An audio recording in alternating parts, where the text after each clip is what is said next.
Dengar berdoa bersama. Bismillahirrahmanirrahim. Siapa yang tidak berangkat hari ini? Tidak. Kenapa? Sakit. Untuk kegiatan pada siang hari ini, yang akan kita pelajari adalah surat lamaran pekerjaan. Sebelumnya kalian juga sudah mempelajari surat lamaran pekerjaan ya. Tetapi untuk kesempatan kali ini yang kita pelajari KD 3.2 mengidentifikasi unsur kebahasaan surat lamaran pekerjaan. Kalau sebelumnya adalah sistematika yang kalian pelajari, pada hari ini yang kita pelajari adalah unsur kebahasaannya. Indikator yang perlu kalian tahu ada dua ya. Yang pertama, mengidentifikasi unsur kebahasaan surat lamaran pekerjaan. Dan yang kedua, menyimpulkan unsur kebahasaan surat lamaran pekerjaan. Jadi, identifikasi kemudian menyimpulkan ya. Apa yang disimpulkan? Apa yang diidentifikasi kebahasaan surat lamaran pekerjaan. Untuk tujuannya ini melalui kegiatan pembelajaran yang dilakukan dengan model project based learning, peserta didik dapat mengidentifikasi dan menyimpulkan unsur kebahasaan surat lamaran pekerjaan dengan tepat. Ini adalah kegiatan kompetensi dasar dan tujuan yang akan kita laksanakan pada kegiatan pembelajaran kali ini. Dari yang kalian amati, bagaimana kira-kira surat lamaran pekerjaan yang baik itu? Ada yang tahu? Ada yang bisa menjawab dari surat yang sudah ada di depan kalian? Oh, Arba? Menggunakan bahasa Indonesia yang formal serta sopan. Formal dan sopan. Nah, di bagian awal ini coba perhatikan. Untuk surat lamaran pekerjaan, kalian sambil memperhatikan surat yang sudah kalian dapat ya. Nah, bentuk suratnya itu standar. Jadi ya kurang lebih sama seperti pada surat umumnya ya. Ada tempat pembuatannya, tanggalnya, kemudian ditujukan kepada siapa, ada bagian pembuka, isi, kemudian bagian penutupnya. Itu formal, standarnya, standar surat lamaran pekerjaan. Kemudian menggunakan kalimat efektif. Efektif itu ya yang tepat, tidak bertele-tele, tidak berputar-putar ya, jadi langsung ke tujuannya, tidak memboroskan kata, itu efektif namanya. Selanjutnya menggunakan bahasa yang baku. Formal tadi baku ya, berarti bahasanya formal. Kenapa? Karena ini surat lamaran pekerjaan. Kalian melamar pekerjaan itu adalah situasi yang formal. Tidak mungkin kalian hanya asal-asalan saja. Itu secara resmi kalian mendaftar di suatu instansi, di suatu perusahaan, di suatu lembaga. Itu resmi kalian mendaftar. Jadi otomatis suratnya pun ranahnya formal. Dan bahasa yang digunakan baku di sini. Ya, kalian akan masuk ke kegiatan diskusi. Maka kalian duduk kelompok. Sebetulnya duduknya juga sudah sesuai dengan kelompok masing-masing ya. Akan saya bagikan LKPD untuk kalian, lembar kerjanya untuk yang kalian kerjakan untuk kegiatan diskusi. Semua sudah mendapatkan LKPD-nya? Surat lamaran pekerjaannya juga sudah? Sudah. Nah, silakan dibaca-baca terlebih dahulu. Ada yang ditanyakan? Kegiatan apa yang kami lakukan, Bu? Yang kalian lakukan di sini, pertama, yang pasti diskusi ya. Kalian sudah duduk dengan kelompok masing-masing. Kalian nanti melakukan diskusi. Apa yang didiskusikan? Ya surat yang ada di depan kalian itu. Surat lamaran pekerjaan. Kemudian kalian analisis unsur kebahasaannya di situ. Ada suratnya, silakan surat itu nanti kalian cermati, kalian baca dengan seksama untuk didiskusikan. Lalu kalian masukkan di sini kolom analisisnya. Ada 4 hal yang perlu kalian analisis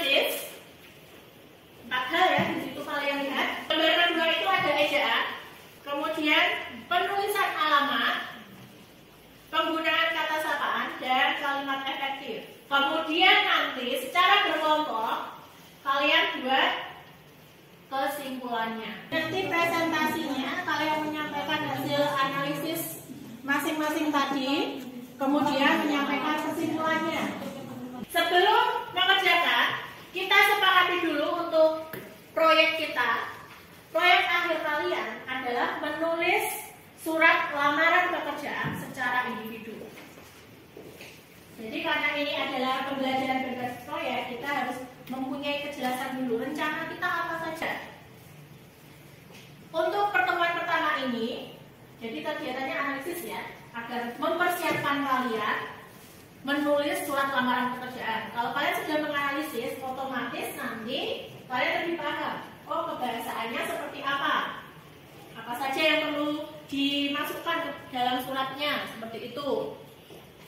Pertemuan pertama sekarang ini berarti kegiatan itu.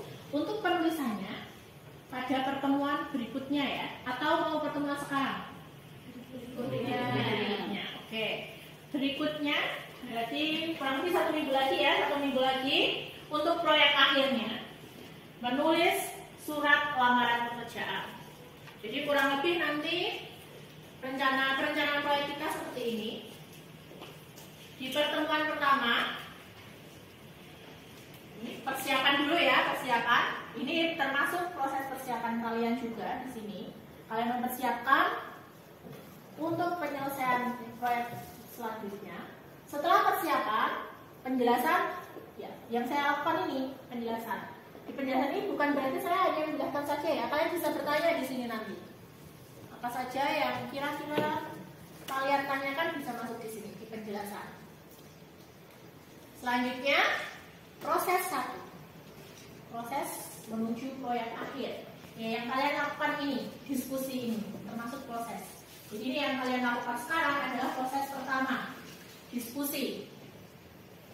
Mendiskusikan unsur kebahasaan surat lamaran pekerjaan secara berkelompok. Diharapkan dengan proses ini persiapan kalian untuk proses kedua, membuat surat lamaran pekerjaan itu lebih mantap. Jadi proses pertama dan kedua di sini nanti untuk persiapan proyek akhir kalian. Proyek akhir, penyelesaian proyeknya di pertemuan kedua minggu depan.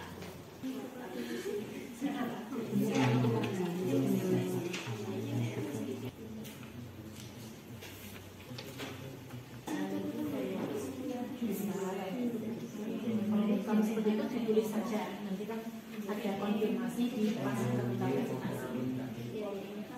Apa kami perlu menyusun surat lamaran pekerjaan di LKPD? Di sini yang saya inginkan, yang kalian kerjakan itu adalah analisis ya. Saya, Bu, bagaimana jika ada anggota kelompok yang tidak aktif dalam diskusi? Karena ini adalah kegiatan kelompok, diskusi kelompok, jadi semuanya harus aktif. Walaupun nanti ini adalah kerja kelompok ya, nilainya bukan berarti semuanya sama satu kelompok. Itu tetap dilihat, jadi keaktifan kalian juga dilihat. Assalamualaikum warahmatullahi wabarakatuh. Waalaikumsalam warahmatullahi wabarakatuh. Kami dari kelompok 1 akan mempresentasikan hasil diskusi kami, yaitu tentang unsur kebahasaan surat lamaran pekerjaan yang akan dibacakan oleh saudara Dinda. Hasil dari analisis unsur kebahasaan teks lamaran pekerjaan. Yang pertama, bacaan. Di bagian rincian seharusnya tidak menggunakan huruf kapital di depannya.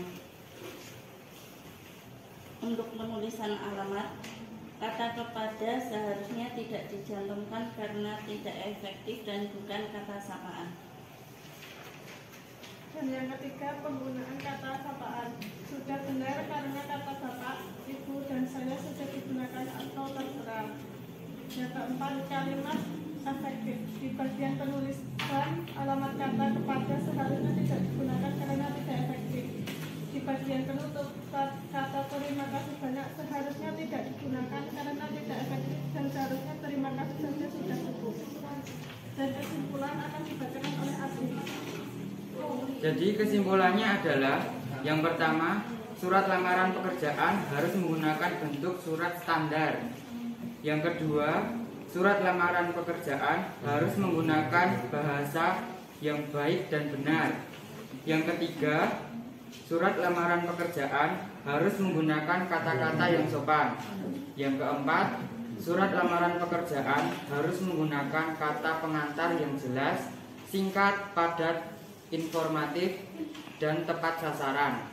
Yang kelima, surat lamaran pekerjaan harus melengkapi bagian surat dengan norma bahasa surat. Baik, itu adalah hasil diskusi dari kami. Apakah ada yang ingin ditanyakan? Untuk hal itu boleh disingkat atau tidak? Saya boleh dijelaskan nggak maksud dari kesimpulan yang pertama tadi, soalnya kurang bisa dimengerti ya. Untuk pertanyaan dari Vina, untuk kata hal lebih tepatnya ditulis dengan perihal, tidak boleh disingkat. Maksud dari kesimpulan yang pertama, yaitu surat lamaran pekerjaan harus menggunakan bentuk surat standar, yaitu standar kebahasaan Indonesia. Bagus ya pembagiannya tidak hanya di satu orang, walaupun mungkin ada kecenderungan misalkan kelompok 2 kebanyakan yang menjawab arba. Kemudian sebagian besar tadi yang difokuskan dari kalian, baik yang memberikan tanggapannya tadi, kebanyakan di bagian ejaan ya, penulisan tanda baca tadi. Yang pertama tadi adalah penulisan kepada, tadi ada yang masih menganggap kalau kepada itu kata sapaan. Padahal kata yang namanya sapaan itu adalah untuk menyapa seseorang, berarti pengganti nama seseorang. Seperti yang jawabannya tadi, kata sapaan itu bisa bapak untuk laki-laki yang lebih tua, ibu untuk perempuan yang lebih tua, lalu misalkan saudara untuk yang umurnya sepantaran, maupun hadirin. Nah, untuk yang jumlahnya jamak plural, jadi seperti itu. Kemudian kita lanjut lagi di kegiatan selanjutnya. Kesimpulan yang didapatkan tadi ada 2 ini ya. Bahasa yang digunakan baku dan sopan, lalu menggunakan kalimat efektif. Ini kesimpulan unsur kebahasaan surat lamaran pekerjaan. Maka seperti yang sudah dijelaskan tadi, kalian tadi juga sudah memperhatikan bentuk suratnya, menganalisis, berdiskusi tentang surat tersebut. Bahasanya baku, kata-katanya baku, tidak ada yang disingkat. Nah, tadi ada yang menanyakan ya, hal itu boleh disingkat atau tidak? Kalau aturannya, karena ini adalah formal, jadi kan tidak boleh disingkat. Harusnya ditulisnya perihal. Itu. Ini untuk kesimpulan kita pada pembelajaran kali ini. Selanjutnya kita akan melakukan refleksi. Ada 3 pertanyaan di sini. Saya ingin setidaknya nanti masing-masing menjawab 1 ya. Nah, pertanyaan pertama. Bagaimana pembelajaran hari ini? Ada lagi selain seru? Menambah wawasan. Menambah wawasan, baik. Lalu, apa kesulitan yang kalian alami? Harusnya ada ini tadi, semuanya pasti mengalami kesulitan. Apa kesulitan yang kalian alami? Oke, yang terakhir, bagaimana kalian mengatasi kesulitan tersebut? Terutama tadi yang mendapat pertanyaan paling banyak. Baik anak-anak, sebelum kita masuk ke pembelajaran yang kegiatan paling akhir, masih ada 1 kegiatan lagi, yaitu mengerjakan evaluasi. Ini saya berikan untuk mengukur apakah kalian sudah paham atau belum dengan kegiatan materi yang kita lakukan hari ini. 5 menit, silahkan dikerjakan. Saya ingin mengukur ya pemahaman kalian tentang materi yang kita bahas pada kesempatan kali ini. Apakah kalian sudah paham? Apa yang kira-kira nanti perlu ditambahkan, misalkan hasilnya kurang bermanfaat, ilmunya juga bermanfaat. Tetap itu ya, kalian mempersiapkan untuk kegiatan terakhir besok, proyek terakhirnya yaitu menulis surat lamaran pekerjaan. Silakan dipersiapkan. Kalian bisa mempelajari lagi bahan ajar yang sudah dibagikan. Kalian bisa mempelajari juga EYD yang sudah dibagikan juga, EYD terbaru, agar nanti persiapannya semakin matang. Seperti itu. Selanjutnya, karena sudah berakhir pertemuan kita, waktunya juga sudah habis, maka mari kita akhiri pembelajaran pada kesempatan kali ini. Kalau tadi dibuka dengan doa, maka ditutup juga dengan doa. Oke, ketua kelas, silakan dipimpin teman-temannya untuk berdoa menutup kegiatan pembelajaran kali ini. Siap, berdoa mulai. Bismillahirrahmanirrahim.